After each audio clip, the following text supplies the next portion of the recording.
Bwana Yesu asifiwe. Ni asubuhi njema kabisa hii. Namshukuru Mungu ametupa kuamka salama mimi pamoja na familia yangu.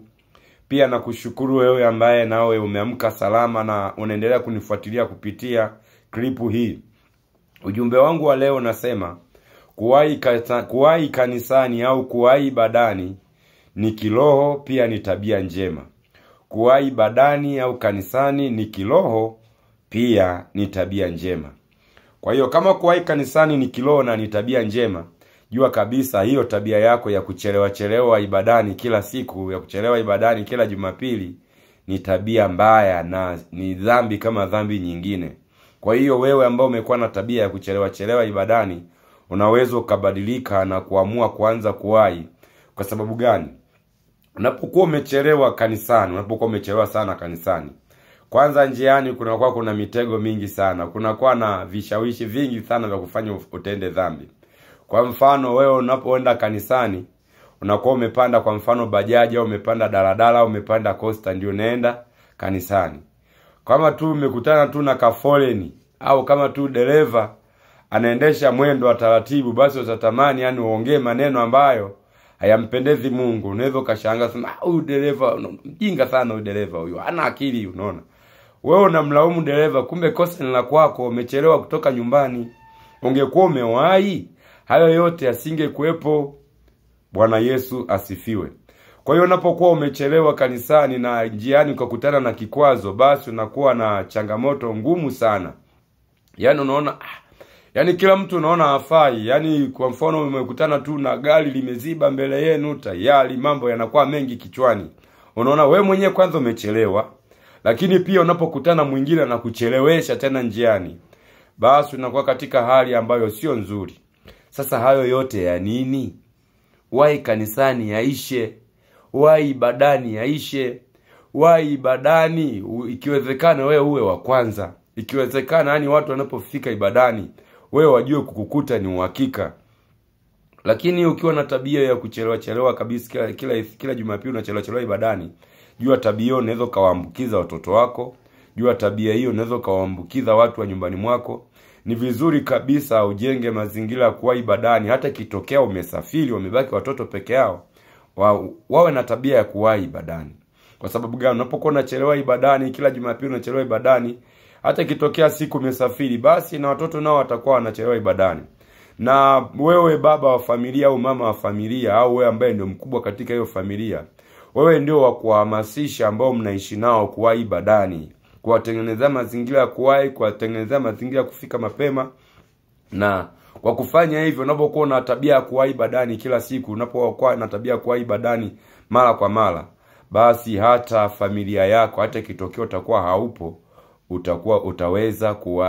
wataweza kuwahi ibadani. Jambo lingine, hiyo ilikuwa ni A. Namba B, utakapofika ibadani wewe uwe ibada ya wengine. Wakati wa maombi, omba kweli kweli. Wakati wa kumwimbia Mungu, muimbie Mungu kweli kweli. Na wakati wa kusikiliza neno la Mungu, usikilize kwa umakini na utulivu. Mawazo yako, akili yako, vyote viwe kanisani. Sio wenzio wanaomba, wewe umekaa na uombi.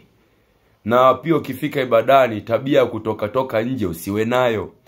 Ukifika ibadani wewe uwe ibada ya watu wengine. Unapoomba watu wengine watamani kuomba kama wewe. Na ikiwezekana hata kama wana mahitaji yao, wanaomba Mungu awasaidie, basi kwa jinsi utakavyoomba wewe, ikiwezekana watamani Mungu ajibu kwanza maombi yako kwako wewe ndio aje kujibu ya kwao. Lakini pia wakati wa kuimba, imba kwa sauti yako yote, changamka, furahi, cheza, shangilia. Kwa sababu gani? Tunapokuwa mbele za Mungu tunamimina mioyo yetu kwake, tunaimba kwa nguvu zetu zote, kwa sauti yetu yote, kwa kuchangamka, kwa kufurahi.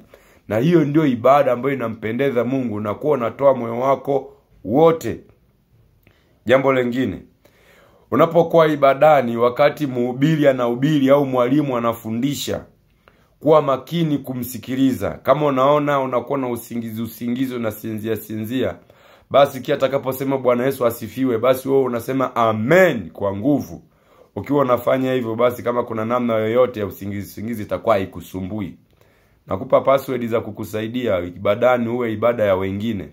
Na jua tu kabisa kama ibadani wewe utakuwa ni ibada watu, utakuwa sababu ya watu wengine kufanya ibada.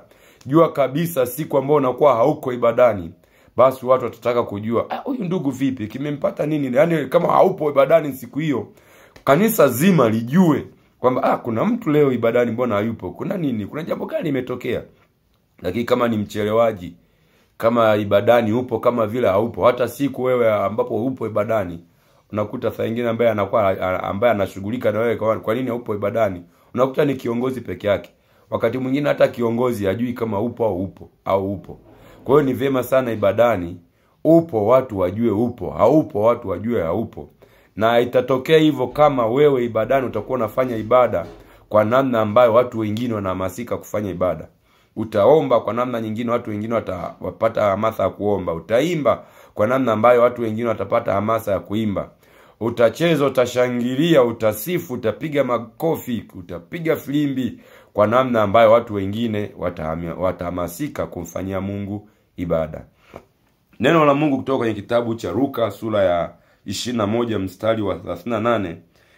Tuanzie, neno la Mungu linasema, Luka 21 mstari wa 38 anasema, na watu wote walikuwa wakiamka mapema waende hekaluni ili kumsikiliza.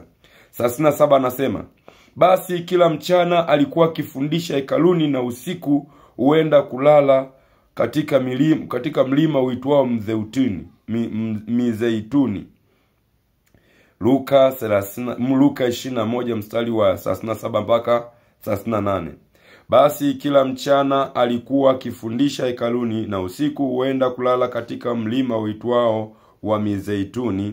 Na 38 sasa, na watu wote walikuwa wakiamka mapema waende hekaluni ili kumsikiliza. Huyu ni Yesu. Watu walikuwa wanaamka mapema waende wakamsikilize. Walikuwa wanawahi hekaluni, sio walikuwa wanachelewa. Hapana, kuchelewa ni tabia ya shetani. Kuchelewa ni tabia mbaya. Achana na tabia ya kuchelewa, kwa sababu ukiwahi wewe mwenyewe utakuwa na wakati mzuri wa kufanya ibada, utaweza kuyashinda majaribu yote ya njiani. Mungu akubariki. Amen, amen.